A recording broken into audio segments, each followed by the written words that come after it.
Ayan, muli, nagbabalik po ang inyong lingkod, isang magandang araw. Isang mapagpalang araw po sa ating lahat. So dito, patungkol pa rin po kay Rachel, bibigyan natin ng linaw. Dahil si Daddy Donut po kahapon nagsalita, ayan, binigyan niya ng linaw, yung patungkol na si Rachel ba ay iba-vlog, maabangan ba sa YouTube channel ni Vincent Calyada? At dito, nabibigas niya ang kalingap, and nabibigas ni Daddy Donut si Vincent Calyada, and nabigas din po ang inyong abang lingkod, at wala naman sa kung naman, hindi naman po galit sa atin. Ayan, at nabanggit pa nga yan, ang ating kaibigan dyan na si Wopil. Ay, pero maayos naman po yung aking reaksyon. So dito tayo, at malinaw, malinaw ang mga pahayag. So ayan na, mawalang galang kay Daddy D. Yan, di ba? Kapugi, yan. So ayos naman natin pag-reaksyon. Ito yung mga paglilinaw. At doon sa iba, na sinasabi nila, na para bang pinalalabas ng Kalingap, mga reactor ay nagagamit o ginagamit o nagagamit, lumalabas ng mga reactor ng Kalingap nagagamit. Pabihira kayo naman. Pero hindi tayo doon, hindi tayo lilihis. Dito lang tayo kay Daddy Donut. Mawalang galang Daddy Donut, magpaparinig lang po ako ng konting video clip. Ayan, ito ay sa kapaliwanagan lahat. Maabangan ba si Rachel kay Vincent Calyada? Yun, tuloy. So yun, pinapainit ko lang. Wait po. Ilalaksan natin. Ayan. So mainit na pinag-uusapan at maraming nagtatanong sa akin through messenger, no? Pero hindi ko na lang sila sinasagot. So hindi na lang niya sinasagot isa-isa dahil sa sobrang dami. So minarapat niya na gumawa na isang video, nandun na lahat. So dito na lang mapapanood. Isa-isa. So Okay. ito ko kayo sasagutin. Okay. Kung ang inyong langga, Rachel ba, ay balik Kalingap na. Ayun. Kung ang inyong langga, Rachel, ay balik kalingap na, kasi based nga po doon sa pahayag ni Vincent Calyada, mawalang galang, kaya naman po na itakil to, kaya naman napag-usapan or na-reaction na ng iba, dahil ang katotohanan po, ang unang post po ni Vincent Calyada ay si Reyna lang. So, hindi natin akalain na pati itong si Langga ay kasama pala doon sa, pati nga po si Rachel ay iba-vlog na, at katunayan ay noon pa daw ay sinabi na ni Kalinga Prab sa kanya, kay Vincent, na para vlog. So, i-correct lang po natin yon. Iba po kasi yung once lang na ini-vlog doon sa pagpunta nung nakiramay, iba rin po yung yung tinutukoy ni Vincent Calyada na iba-vlog nung pa iniuutos daw. Parang nilaglag dito ni Vincent Calyada eh. So, tuloy po. No? Ang sagot po ay hindi. Yon, malinaw. Hindi. So, ang sagot ay hindi. Ngayon, kung napanood man si Rachel sa vlog ni Vincent Calyada, ito ay yung nagpunta doon dahil nakikiramay, and then nakiramay ay nag-vlog na din. So, yung pag-vlog na iyon, malinaw ha, hindi raw po babalik ng Kalingap. Ayon doon sa pahayag naman ni Vincent, ay si Rachel at si Reyna ay, yun na nga, ipa-vlog na niya, at nung pa naman daw inuutos. Ay, noon pa naman yun inutos. Matagal na pong panahon na si Langga po ay nandito pa sa Kalingap at saka si Dodong. So, ang nakakapagtaka lang, ngayon nga lang inilabas ni Vincent Calyada yung ganung pahayag kung kailan may rules. Kaya siyempre, aanman po talaga namin yon. Hindi po namin yung kinukonsente, hindi namin kinukundina. Ibig sabihin, hindi pinapayagan. Kaya kami, katunayan ang aming pag-reaction talaga pabor pa nga doon kila Daddy, kila Rachel. Pero yung iba po pinalalabas na kami daw parang strategy. Kung hindi lang po talaga inabanggit doon sa Karaba, hindi kami makapag-reaksyon kay Rachel. Paglilinaw para sa lahat. Ang amin po nire-reaksyonan ay si Reyna dahil iyon po yung ni-post ni Vincent Calyada. So bakit nga ba kami nakapag-reaksyon? May ibang reaktor. Sabi mo kayo magpapaniwala, kunwari lang yan, mga papuri or parang pabor daw kila Daddy Don at kila Rachel yung aming reaksyon. Ito papaglilinaw kasi hindi po namin tinotolerate, hindi po namin kinukonsente. Pag mali, ganun po yun. Pag mali ang tinura, mali yung gagawin, mali yung plano, mali yung balak ng isang Kalinga partners, gayong merong rules, talaga doon kami sa katotohanan, hindi po namin yung tinotolerate. Pero yung iba sasabihin ng iba, ay, makiramdam kayo, mag-iingat kayo, magpara-ingat-ingat kayo kasi yung mga yan ay strategy para lang makapasok pag-reaction. O, di ba, parang sinasabi, parang, kung makapagsalita, baka parang binabakuran niya. Pero ang katotohanan po, ito. Kasi, ito, doon sa nagsasalita ng isang reaktor, magbubon ka. Kasi ang aming ginagawa, maganda o mabuti ay masama para sa iyo. Tinutuwist mo sa kasamaan, tinutuwist mo sa mali. Tinutuwist ng isang reaktor na lalaki, tinutuwist niya doon sa mali. Nasasabing strategy lang daw namin yun, para lang daw makakontent. Kung tutuusin po, sobrang dami ng content sa Kalingap. Tambak ang content sa Kalingap, pero yung isang reaktor, yung lalaki, dito ka nga nahugot ng topic sa Kalingap, di ba? Tama ka topic dito sa Kalingap. Bida-bida ka nga ang dami mga content. Di ba? Ikaw, gusto ka sa pakikialam sa mga reaktor ng Kalingap, hindi ka nga namin pinakikialaman. Di ba? Ikaw ang kuha ng topic sa Kalingap, hindi ka namin pinakikialaman. Ngayon, nag-reaction kami kila Rachel at napakaganda ng aming mga reaksyon at hindi namin dito kinukonsente si Vincent. Babalik ta rin pa. na kami raw ay strategy para lang daw makakontent. Bakit pa kami dadayo na mag-content kila Rachel? Ano, paglilinaw lang doon sa isang reactor. Ayan. Nakatiga sa mata ko, pasensya na pagkagigisi ko lang din. Bakit pa kami dadayo doon? Eh, ang dami nga content dito sa Kalingap, mamimili na lang. Ikaw nga ang reactor ka, dayo-dayo ka nga dito. Hindi ka na nga pinakikialaman, pinababayaan ka na dahil baka kailangan mo din eh. At kailangan mo magpapasko eh. Tapos kami pababalik ta rin. Strategy lang daw namin na nila Vincent para lang daw, nagamit daw si Vincent para lang daw makapasok dito pag reaction kila Rachel. Ano po? Ay, pambihira kayo naman. Ito tuwis pa sa kasamaan. Kaya maganda o mabuti ang aming ginawang reaction ay pinalalabas pang masama. Oh, nalihis na tayo guys. Nalihis tayo. So hindi tayo dyan. Nagbigay lang ako ng kaunting paglilinaw. Ito. Tuloy tayo. Dahil meron ho tayong sariling community. Ang social community na so hindi babalik kasi merong sariling community. So malinaw na malinaw ito. So ngayon, yung sinabi ni Vincent, ang sabi ni Vincent, katunayan po, unahan ko na kayo, ang si Rachel po ay ibablog na rin, pati si Reyna. So nabanggit. So dito, ibig sabihin ibablog na. Ay nakapag-vlog na pala. Ngayon dinagdagan ni Vincent na sabi ay noon pa naman to ay iniutos na ni Kalinga Prab sa kanya raw. So noon pa yung matagal ng panahon. So, ang ibig sabihin, ibablog na, doon pa inuutos. So, kung i-analyze yun, ibablog na, so sunod-sunod ang pagbablog dahil doon pa inuutos. Pero binigyan ng kapaliwanagan. Pero, lilinawin ko lang po ha, yan man ay inuutos ni Kalinga Prab noon pa, matagal na po yan na hindi pa naalis ang maglangga sa Kalingap. Pero ang akin nga lang, bakit ngayon na nga lang din, ipinasabog yan ni Vincent na kung kailan may rules, ano na lang iisipin ng ibang tao pati na hindi nakakapanood sa Karaba, sa explanation niya. Ang narinig lang ay iniutos, nagpaalam. Pero matagal na po yon, nasa Kalinga pa po silang ga. So, hindi babalik. At dahil meron silang sariling community na lumalago. Tuloy pang lalago. Okay. Diba? At paparami. Okay. Ang sumusuporta. Yun. Kaya hindi babalik ng Kalingap. So tuloy sila sa kanilang community, hindi para bumalik. Okay. Community, sa social community. Kaya hindi ko po masasabi na babalik siya. Ano? Okay. At sinisiguro ko po na mananatili, dahil isa siya sa nakapangalan. Ayun. So hindi babalik. So dito sinisiguro niya na mananatili. O ibig sabihin hindi din siya papayag na makakalabas. Lalabas si Rachel. So mananatili sa kanila community dahil isa diyan silang na nakapangalan.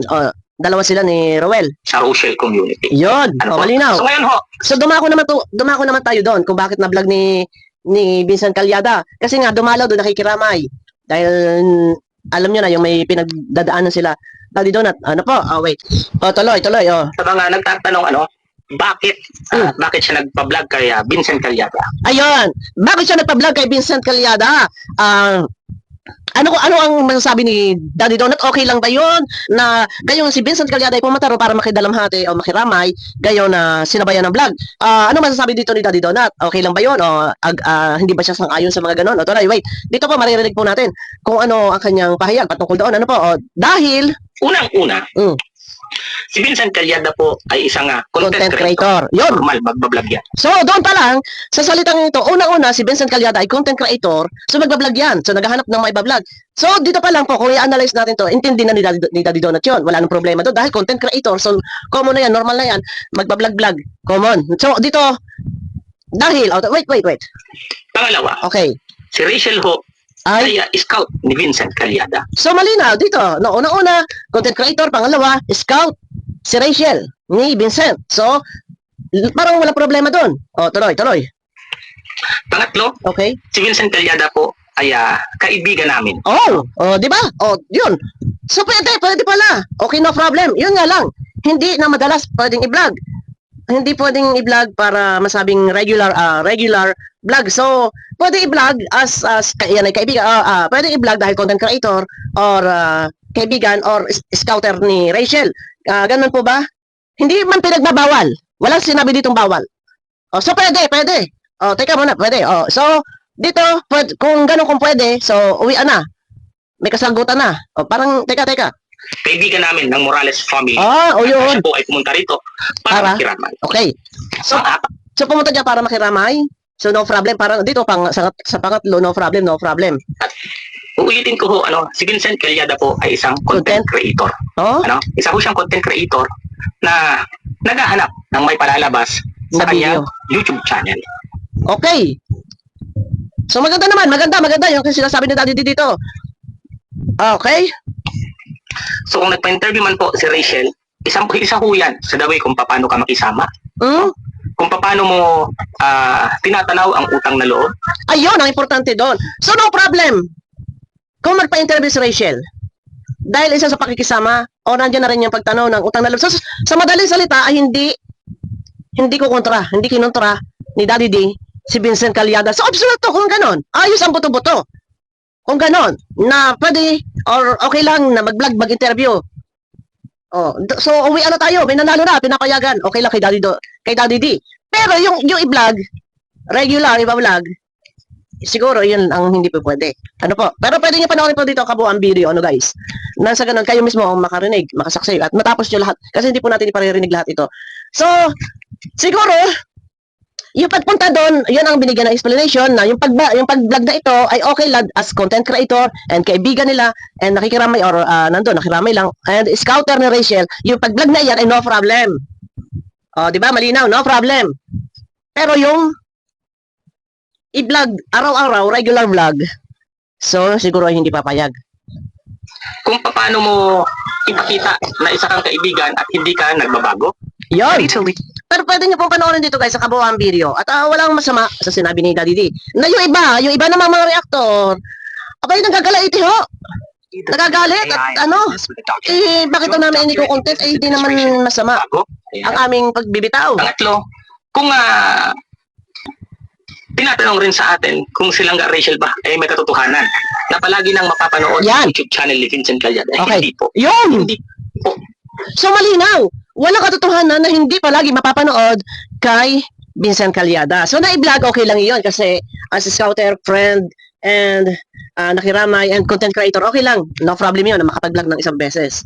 Pero kung masusubaybayan araw-araw, hindi pwede. So ganun lang kasimple yun, nakapaliwanagan. Walang, hindi masakit sa pandinig ang paliwanag ni Daddy D. Pero mahaba po ito, pwede nyo panoorin po doon sa kanya. Nasa 8 minutes to, konti lang yung pinarinig ko. Ayun, so malinaw.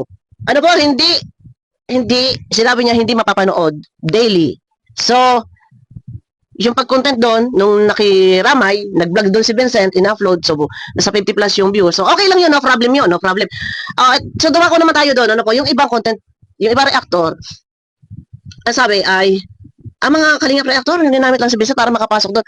As reactor normal po yun. Ang highlight topic doon, ang unang ginawa ni Vincent, nag-post si Reyna, doon nandun kami. Natural, bibigyan namin ng explanation, hindi namin kukonsintihin. Rules is rules. Hindi namin kinukonsinti yun. Ano pakialam na iba kung nahagip si Rachel? Natural, kasi nabanggit si Rachel doon sa live sa Karaba. So, kami hindi rin namin sinasang-ayunan yun. Bakit may iba-vlog pa si Rachel? Wala sila sa kalingap. Pinalalabas ng iba, yung strategy lang daw namin. Para lang daw kami, maka-content. Natural, mapahagip. Natural, mabibigkas.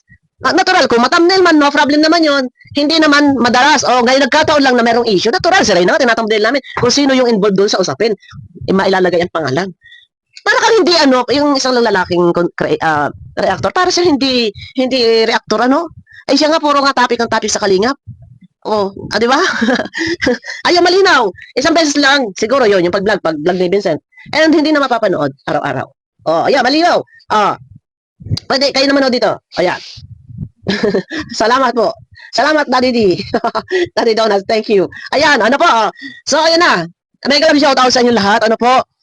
Kung sa iba, ano po, magagalit na naman. Baka sabi, bakit tinagdil niyo si Rachel? Bakit? Alam mo, sa totoo lang, masyado lang kayong sensitive. Hindi naman talaga siya talaga. Ang highlight na pinag-uusapan, si Vincent Calyada. Ano po, kung mahagip man dyan, involved kasi siya doon sa usapin. Kasi nga, kiniklear namin. So, nababanggit kasi yung pangalan niya. And ang aming thumbnail, hindi naman kabastos-bastos. Para kay Langga. Wag masyadong, yung iba binabakuran, hindi naman binabakuran si Langga.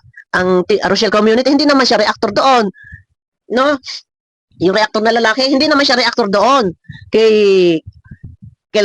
Sa Rochelle. Kung bakod na, aba, hapit na hapit Ayun, salamat kay Daddy D. Nagparinig lang po ako ng konti paglilinaw, so pinapayagan. Okay lang yun na mag-vlog na isang beses doon as a content creator, friends nila, and scouter ni Rachel. And okay lang yun. Pero yung mga daily vlogs, kung may vlog si Rachel palagi araw-araw, hindi. So hindi babalik. So, yun ang sa madaling salita. Ano po? Ayun na, paglilinaw, hindi po babalik at hindi po pumapayag at hindi, ibig sabihin, sabi ni Daddy Donat, hindi iba-vlog. Araw-araw. So, Kaya naman to, naglaot tayo doon kasi ang sabi ni Vincent Calyada, katunayan po niya, naunahan ko na po kayo, kasama na si Rachel, dyan na si Reyna na ibablog niya. So, araw-araw ba? Ayun, pero hindi naman daw. Tapos, ayun na, naglalaot-laot na. Abangan nyo na lang ako guys sa aking next video. Yan, hapon na naman tayo nakapag-upload. Ano po, napasarap na naman ang aking tulog. Mega love shoutout po sa inyo lahat.